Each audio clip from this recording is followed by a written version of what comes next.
well, there were movies like this film called The Birth of a Nation, that some of you may or may not have heard of, right? In which, again, fears of white womanhood and white women being threatened by black men were part of the broader way of thinking. And there's this notable scene in Birth of a Nation where this black man is chasing this white woman, and they get to the edge of a cliff. And to avoid being raped by him, she jumps off the cliff to her death. Right? I saw those episodes. Yeah, I love it. You can react. It's okay. We're kind of intimate here together. It's fine. But as you can see, all of these stories are starting to mount, right? On the one hand, we've got all these nice, respectable white people who should be entitled to these medications that we're pretty sure work for these very specific causes.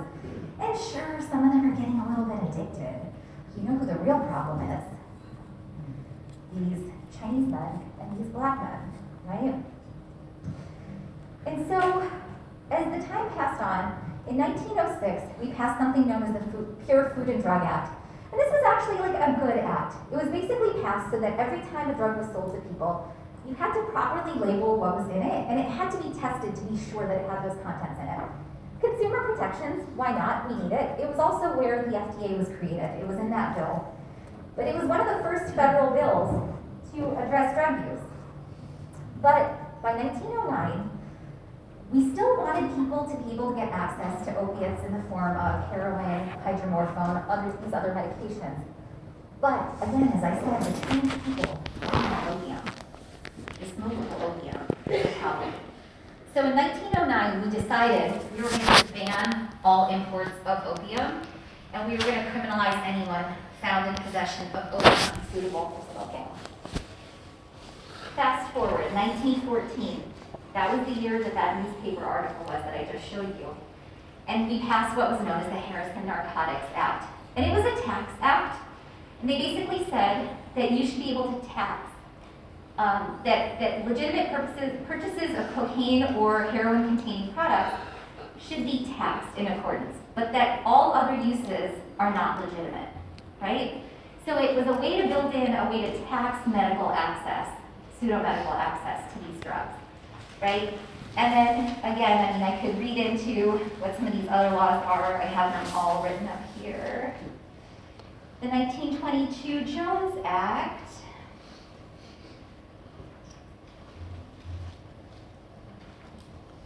So the Jones-Miller Narcotics Drug Import and Export Act then started developing the fines and prison system.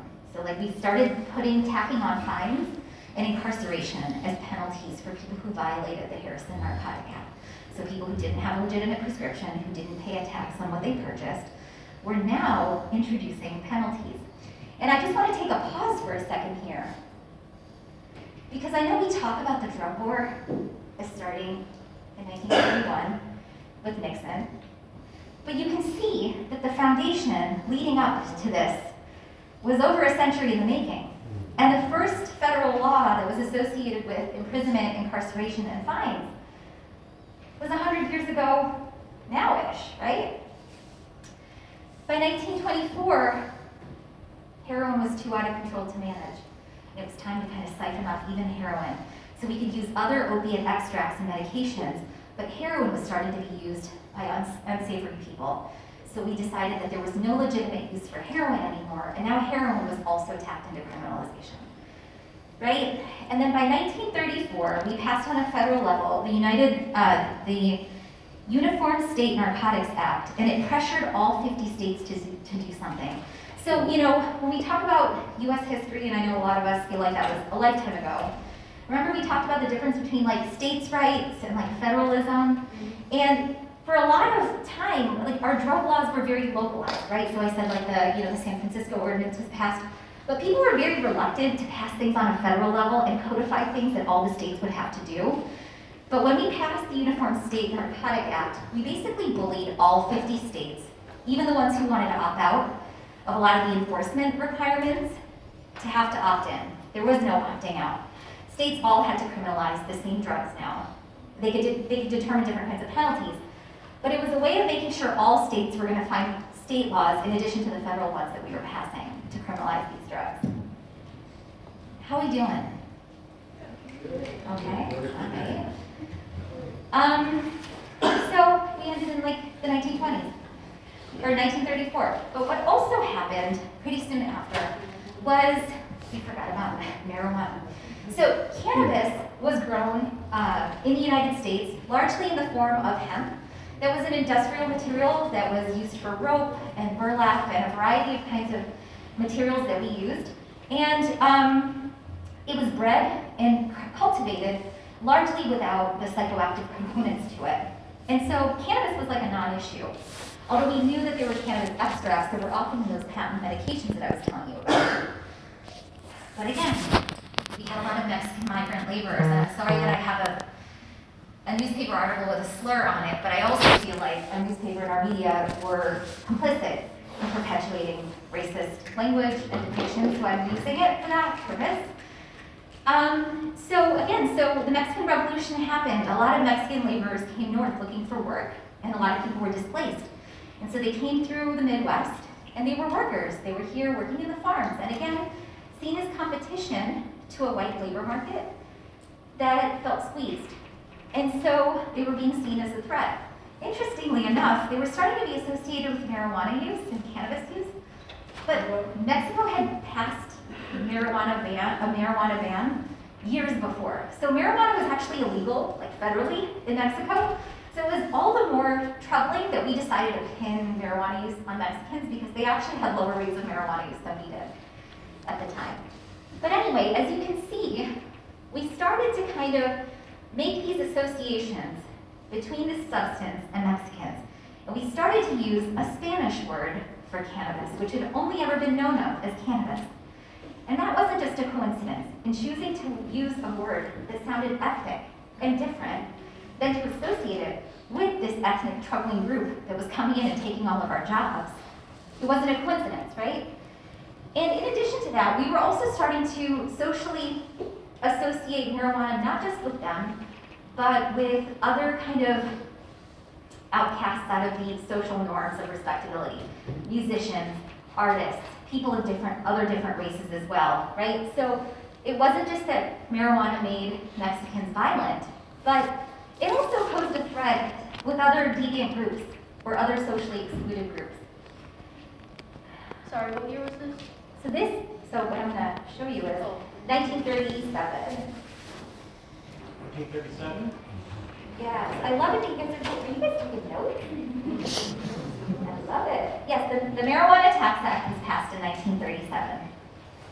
And here we have a quote from Harry Anslinger, who was credited for the language shift from cannabis to marijuana. And he had a big role to play in this tax act being passed. And so what this quote says is, there are 100,000 total marijuana smokers in the US, and most are Negroes, Hispanics, Filipinos, and entertainers. Their satanic music, jazz, and swing result from marijuana usage. This marijuana causes white women to seek sexual relations with Negroes, entertainers, and any others.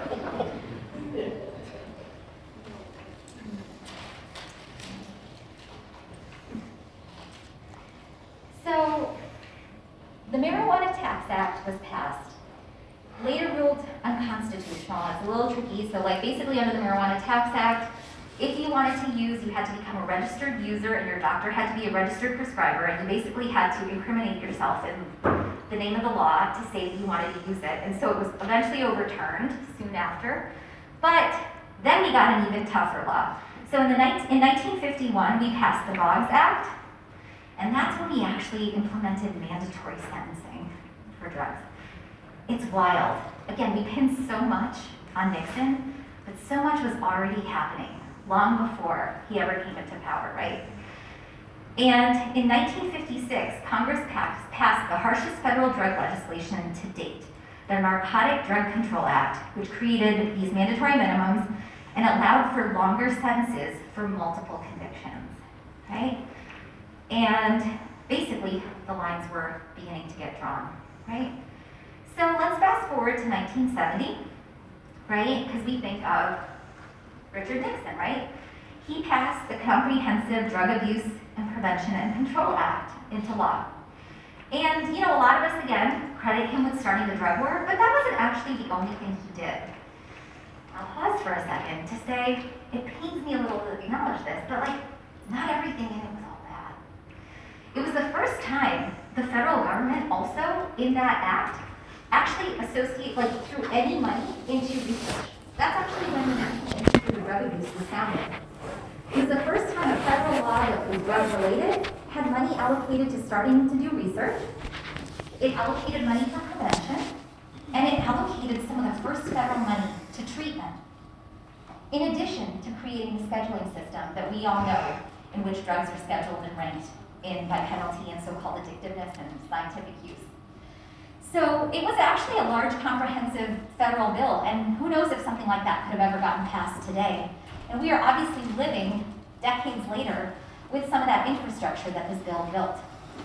And what was interesting that also happened was around this time, a lot of Vietnam veterans were coming back from war, and many of them had started using opiates while they were abroad and brought their habits home with them. Simultaneously, in many of our communities, people were also addicted to heroin, and there weren't any available treatments. And so it was actually because of this law that methadone clinics were created and legalized. One thing that I skipped over when I talked about the Harrison Narcotics Act of 1914 was, again, that we allowed that clause for medical use of heroin and cocaine as long as they were prescribed and taxed properly, was that a lot of doctors after 1914 were maintaining their physiologically dependent clients on heroin, their patients. They were like just kind of keeping them on maintenance supply. And in 1919, the federal government came after doctors who were knowingly maintaining their patients on opiates.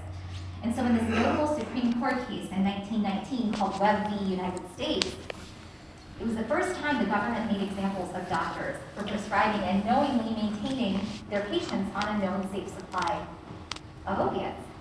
And so in passing the 1970 Census Act, and by building in a methadone policy, he exempted certain forms of opiate prescribing known to patients to help them maintain, right? To keep them from having to turn to the underground drug supply.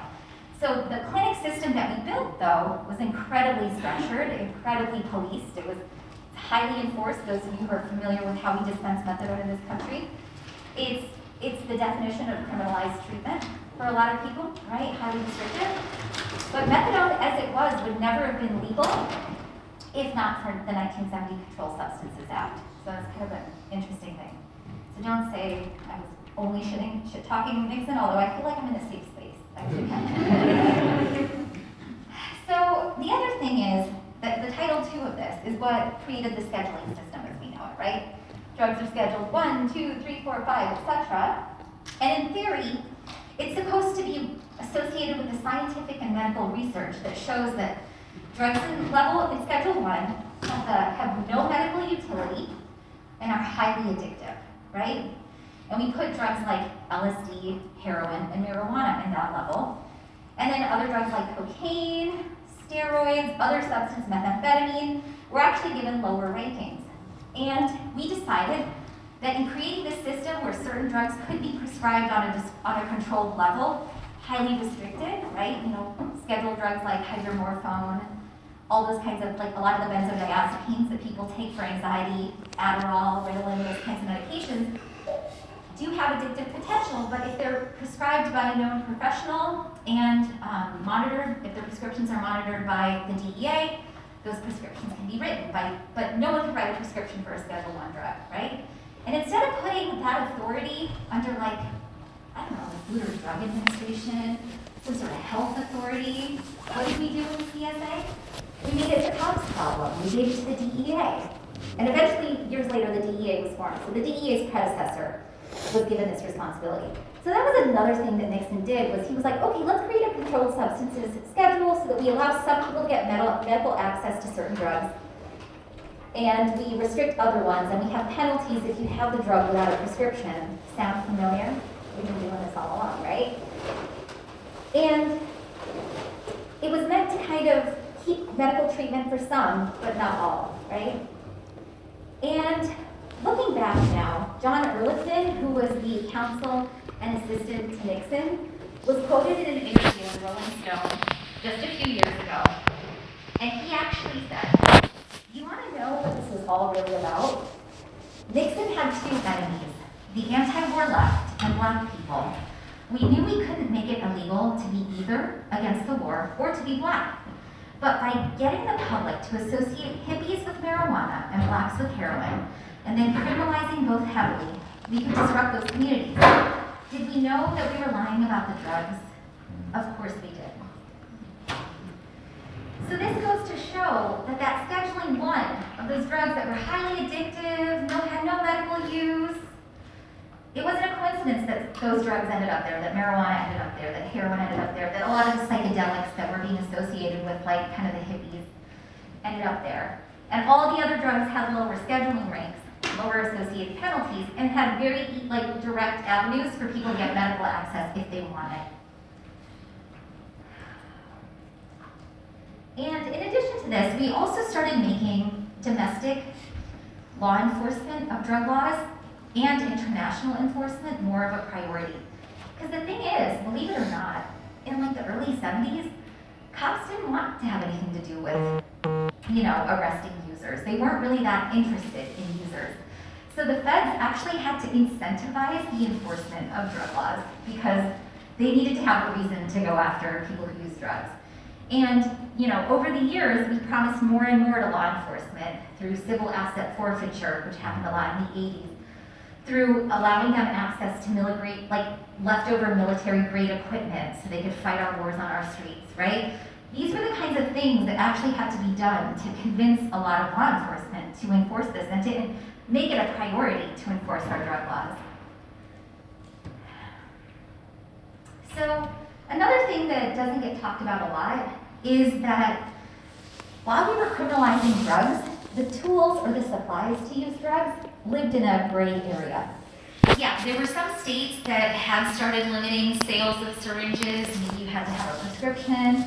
Some states where you couldn't sell pipes and bowls and bongs and things. But again, it wasn't consistent from state to state, and not everyone cared. And again, cops really didn't care about enforcing those laws. But by the late 70s, there were a lot of head shops and comic shops and underground shops that were popping up. And they were selling tools that could be seen as to use for tobacco, but that people were buying to smoke weed, right? And so in 1979, the DEA wrote a bill called the 1979 Model Drug Paraphernalia Act, in which they decided the tools to consume drugs needed to be criminalized too. It wasn't enough to criminalize the drugs, we also had to criminalize the tools. And so, again, this was another example of a federal bill that was written, and then they shopped it around to all 50 states. They said, look, the language is written, just take it and implement it in your own state and house. Build in your own paraphernalia law, we'll give it to you. It's like a gift. We'll just give you this, just cookie cutter, take it home, and put this into law.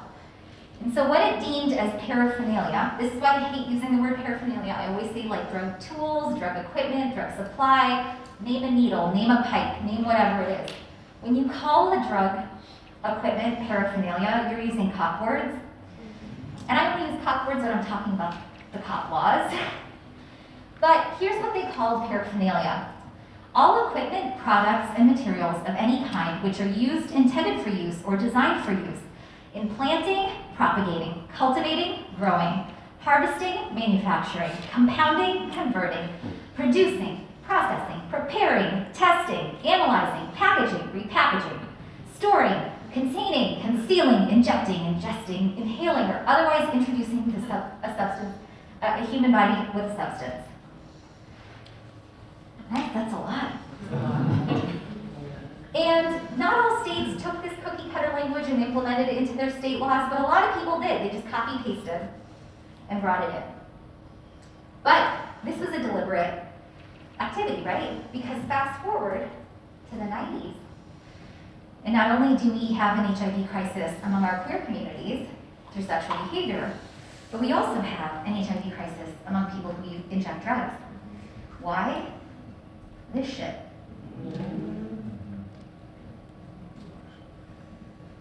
So the drug war created the HIV crisis in no uncertain terms, right? And here we are in this moment with fentanyl, xylazine, nitazines, all kinds of new drugs in our drug supply. And a lot of the stuff used for testing and analyzing, that language was built in, right? And so what we were doing, and then also like, smoking equipment, etc. You fast forward to the 90s and the aughts in these recent years, and what a lot of the drug policy work has been is pulling out items out of the local state paraphernalia laws, right? So when we first started with the HIV crisis, we were trying to decriminalize syringe possession, right? So like if the state actually articulated this, sometimes people put in an amendment that said excluding syringes, right? Or excluding needles. And then obviously when states were able to, and some states are still fighting these laws because they still have syringes on the books as criminalized, people are also doing this when it comes to smoking equipment and pipes. But you have to go in and you gotta put that exclusion in there, right? Same thing with fentanyl test strips. Some states, because of these laws, don't have any flexibility for the distribution and the possession of fentanyl test strips. And so those kinds of things have to be taken, either adapted or taken out or seen as exceptions, right? And so this is a lot of what drug policy reform is going into these old laws, and when you can't maybe get them to reject the whole law, can we insert clauses? Can we talk about non-enforcement? Can we talk about decriminalizing? Because so many of these laws built in all of these systems that were, right? And so our paraphernalia laws gave us HIV. Our paraphernalia laws are why we're dying of fentanyl and xylazine and all kinds of other stuff. Like, we have to be able to name it.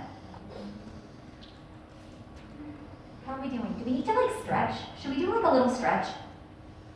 I feel like I'm just like lecturing to you guys. Do you guys want to take like a little 5-minute break and come back? I feel like I'm teaching. You gotta take a little 5 minutes.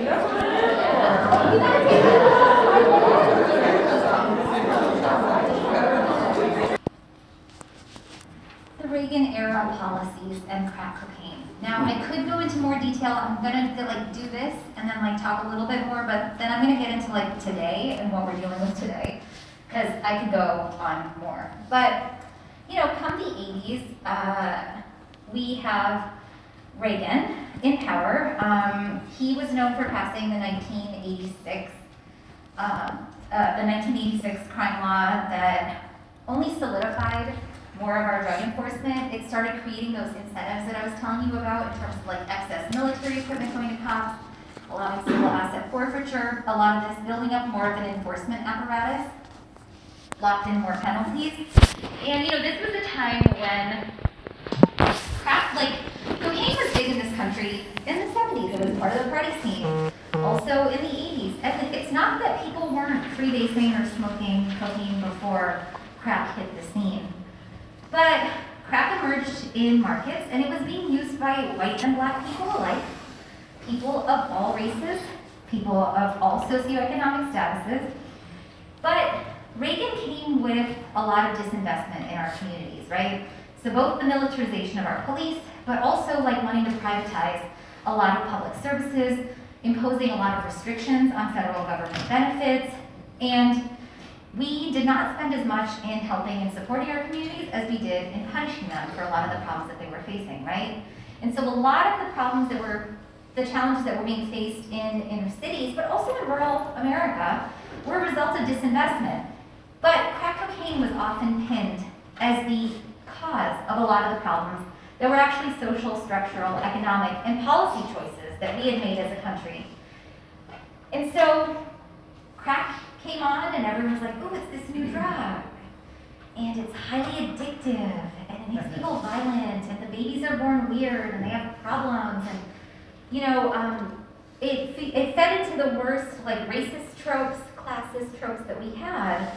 And it again was used as a tool to stoke fear. And what we did under the Reagan era years was we imposed something known as like the crack cocaine, powder cocaine sentencing disparity, in which, because cocaine was so bad, so addictive, so dangerous, that a small amount of cocaine, crack, could be punished at the same scale as 100 grams of cocaine. So like, imagine 1 gram of crack get the same penalty as 100 grams of powder cocaine.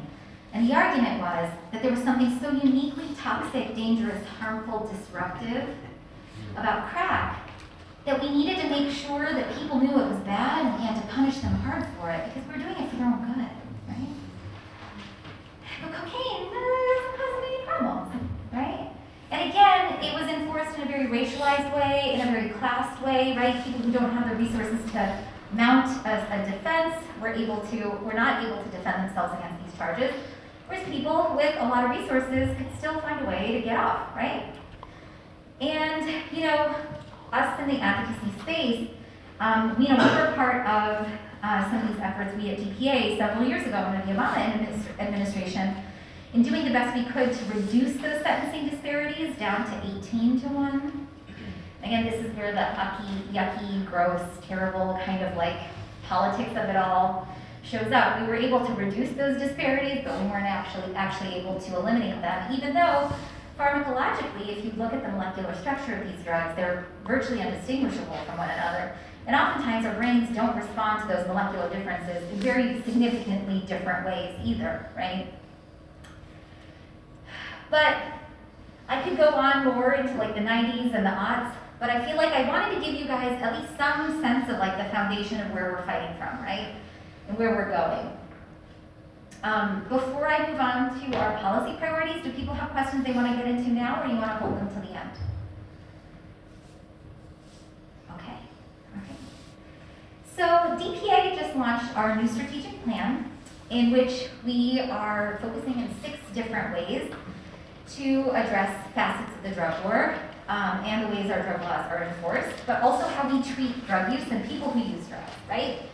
So a key priority that we have is the decriminalization of drugs. Does anyone know the difference between decriminalization and legalization? Because this is going to come up later. Oh.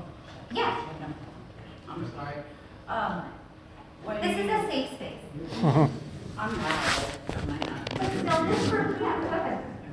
When you decriminalize it, if you get caught with it, you're not going to get in trouble. But legalizing it, it's at the stores and what have you, something like that. Yeah. So decriminalizing it means it's no longer a criminal offense. Criminal offenses are the things that you get arrested and booked and charged and sentenced and convicted, and it's something that shows up on a background check. It may result in jail time, it may result in probation or parole, those kinds of things, right? So when you decriminalize, it is now a civil offense. So like a ticket, a parking ticket, for instance. So there may be a ticket involved, there may be a fine involved, but it's not something that if someone Googles you and does a background check, is going to show up. Got it? I'll get into what legalization means later, but I just want to be clear because sometimes it's easy to use a lot of these words interchangeably, but they mean different things. And I know that we're all at different levels, so maybe some of you already knew that, but I'm just kind of putting that out there. And again, why decriminalization? Because if you look at arrest statistics now, about 15% of all arrests in the United States, across all 50 states, 1 in 6, is for a drug charge. And of that 15% that's a drug charge, 85% of that is for possession. So an amount that the law and the cop knew was just for your own use. It wasn't enough for you to like sell or be distributing. It's a small amount that was under a threshold that was probably just enough for you to use.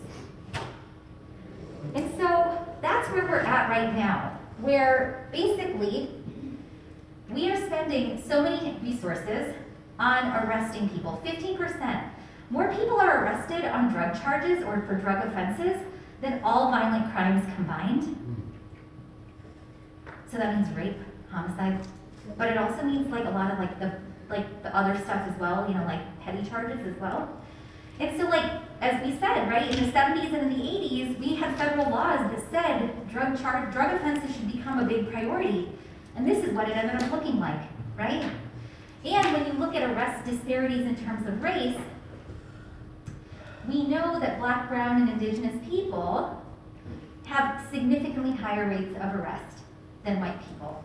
And it varies based on the state, it varies based on the drug sometimes, but we know, so I'm not going to give you like an exact number, I'm not going to give you a precise number because those numbers vary, but again, as abolitionists say, policing is working as it was designed. The system is working as it's designed, right? If I started with you learning about who it was that we depicted in the psyche of the American public as the prototypical drug user, then we told enforcement to go find them, right? And when you're a hammer, like, you know what a nail looks like, right? And so our drug laws from design were targeted for minority groups, racial and ethnic minority groups, and for disposable whites, i.e. poor white people, right? And so that's another facet of it. Now, one thing that I want to offer you all, and something that we do at DPA now, is we've moved away from talking about the drug war causing mass incarceration.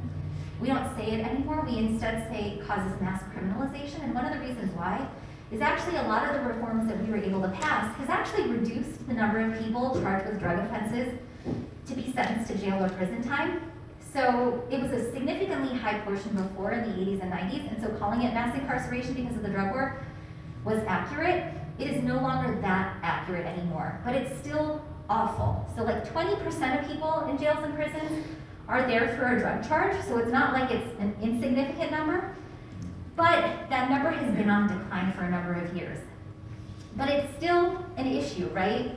And many of the people who are incarcerated for a drug offense are there because of multiple offender laws, repeat offender laws, or for a lot of times low-level sales or being involved in the drug trade.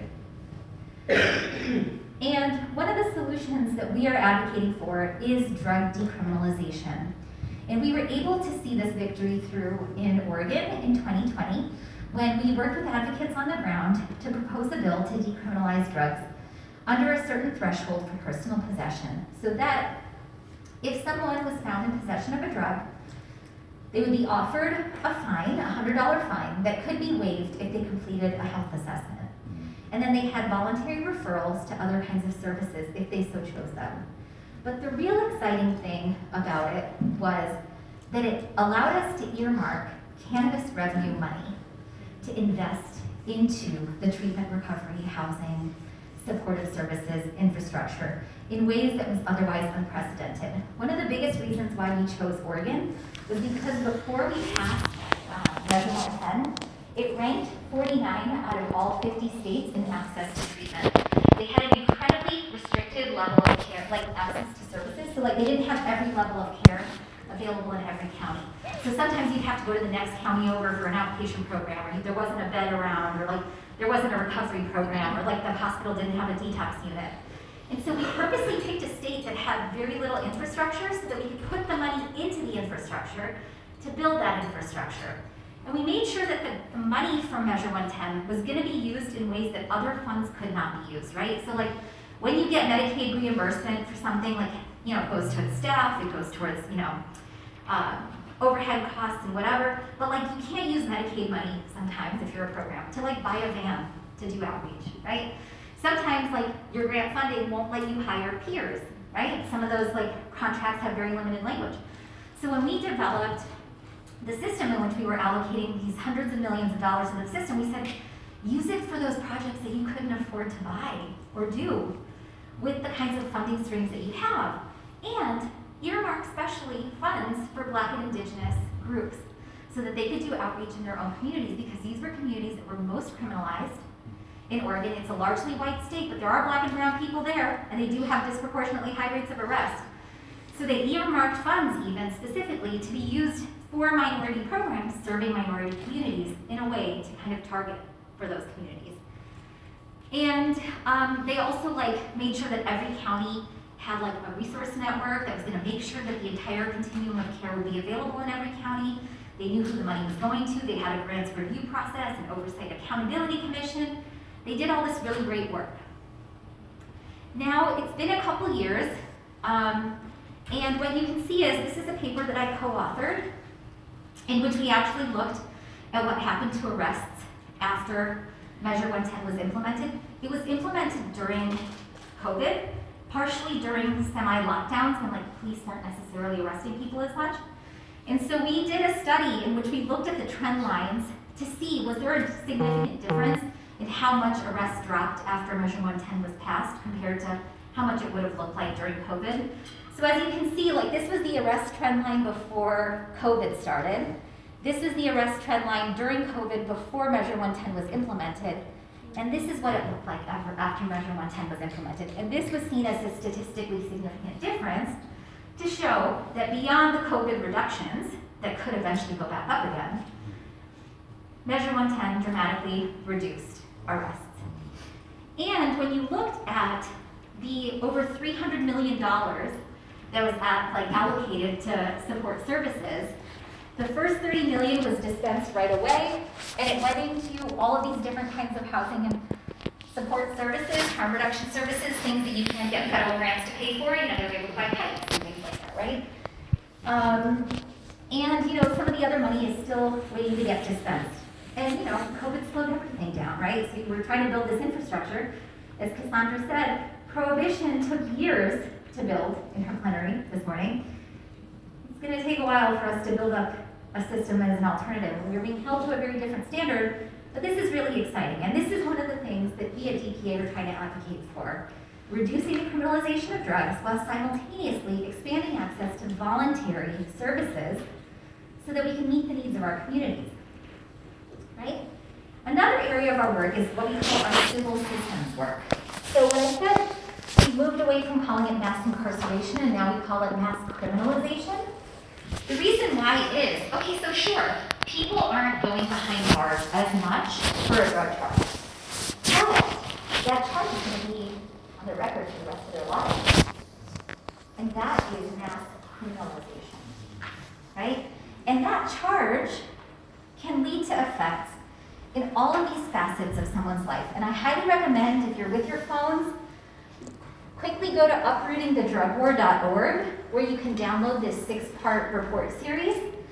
It's a couple years out of date now, but the premise is still really important, because what we did in every report in that series was talk about the collateral consequences of mass criminalization. So, for instance, if you live in public housing, the drug war shows up in your life whether or not you use drugs. Because if you live in public housing and you've got a visitor, your son, your neighbor, someone who is in your apartment and is suspected of using drugs, that's enough to get evicted. In certain housing programs, having a drug charge can lead to your eviction. We also know that even if you get arrested and booked and they don't actually keep you for very long, even being, going through the system for a couple hours, you could lose your job, which means you don't have money to pay for rent, which means that you don't know where to live, right? We also know that background checks are still a huge part of how many of us get hired, and drug tests are a huge part of a lot of workplaces as well.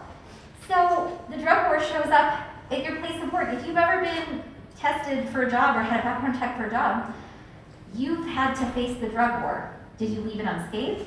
Did you test negative? Did you not have anything on your record? Or did you? Because you were still affected, right? Someone still suspected and had to check you out.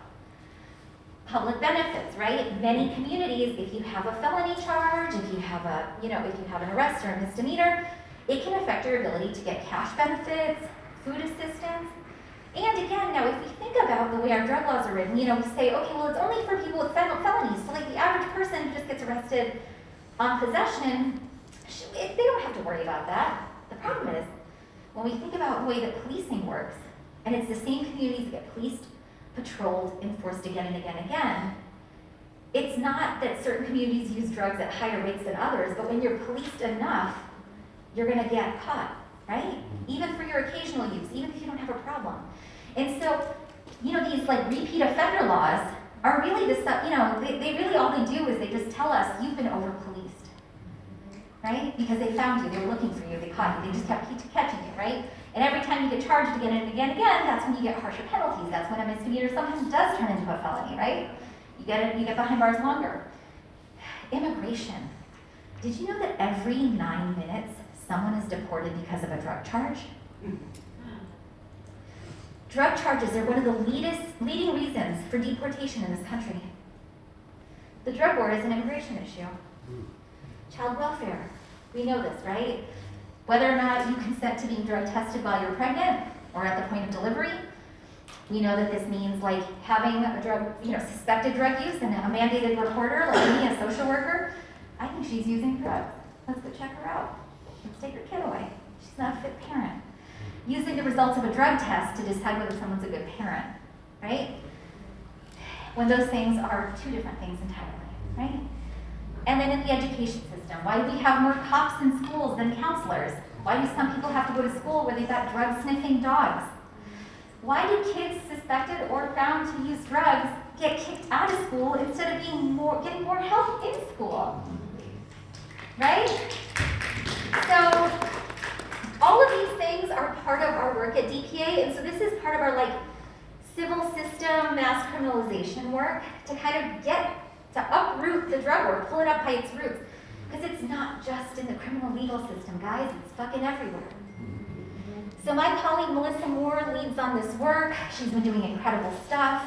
And this is a huge part of our strategic plan. Overdose prevention, right? I do not have time to get into the 4 waves of this crisis. I once gave this presentation in 8 minutes. It's never fucking happening again. Just this slide, the last time I tried to do it for a class, it took me 45 minutes.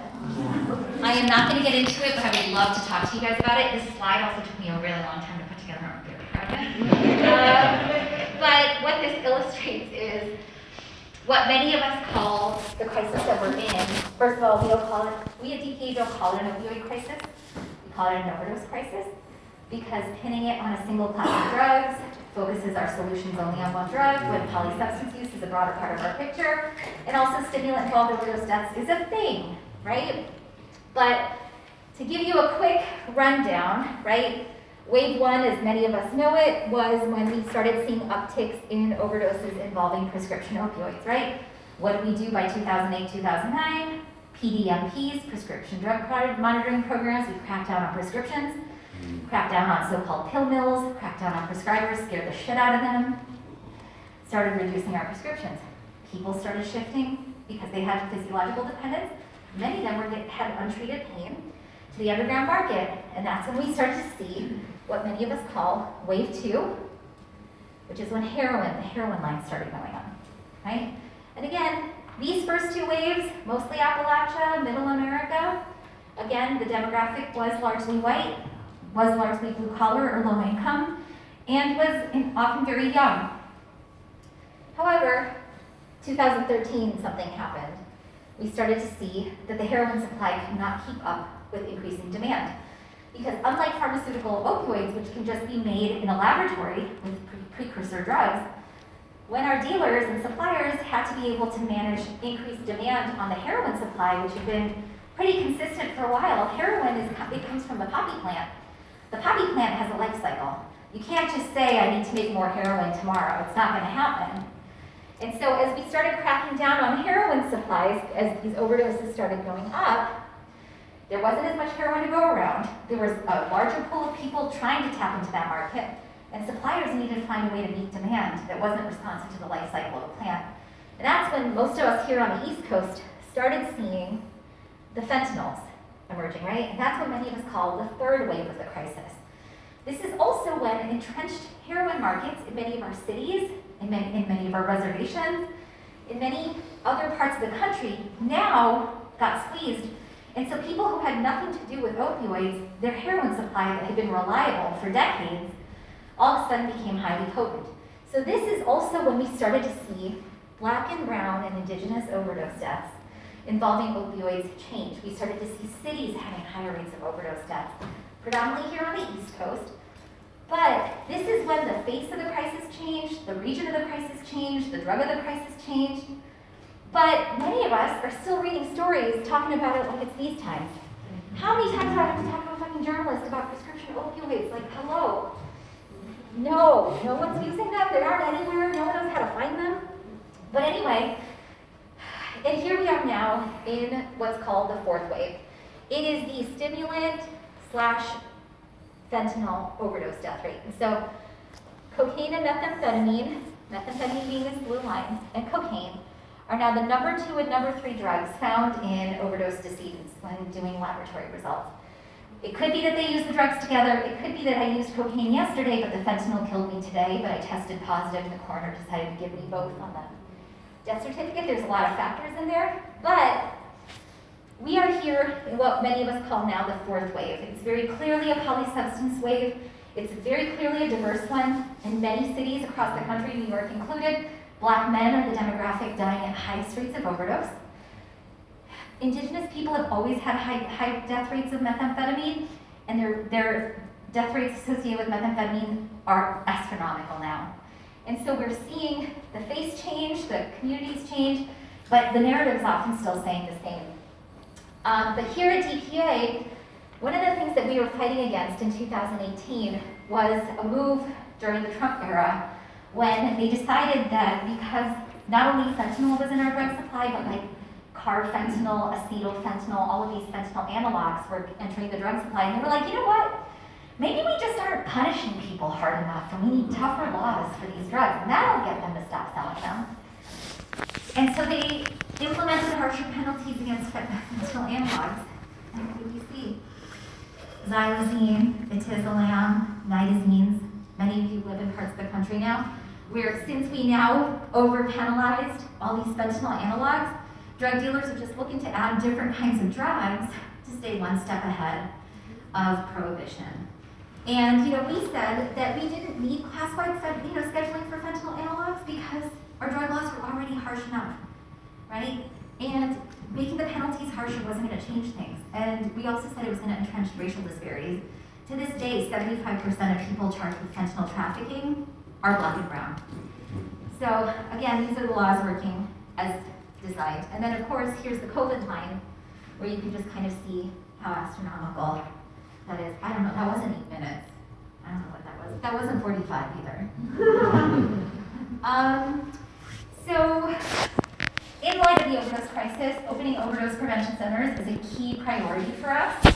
But other priorities as well include community reinvestment, going in and thinking about how we're legalizing marijuana, because we were at the forefront of some of the first marijuana policies that passed, because one of the things that I forgot to mention in my drug arrest slide was, as I said, 15% of arrests are drug charges, 85% of those are possession, a third of those are still marijuana.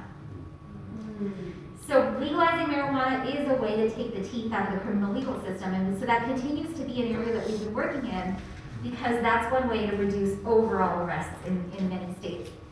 We are trying to think about having conversations about how do we bring a safer supply of drugs, how do we introduce models of regulation or drug checking so that people actually know what they're consuming, right? And how do we pass laws that acknowledge that many people in the drug trade are in the drug trade because they've been disenfranchised by previous arrests so that they're locked out of the workforce, but also many people who sell drugs use drugs, they're just selling small amounts to support their own habits, and often have other jobs too, right? And so we've been doing some work around dispelling myths of who uses drugs, who sells drugs. We wrote a report called Rethinking the Drug Dealer. It's a really interesting report. You can check it out on our website at drugpolicy.org. But yeah, I don't know. That was my attempt at Drug War 101 and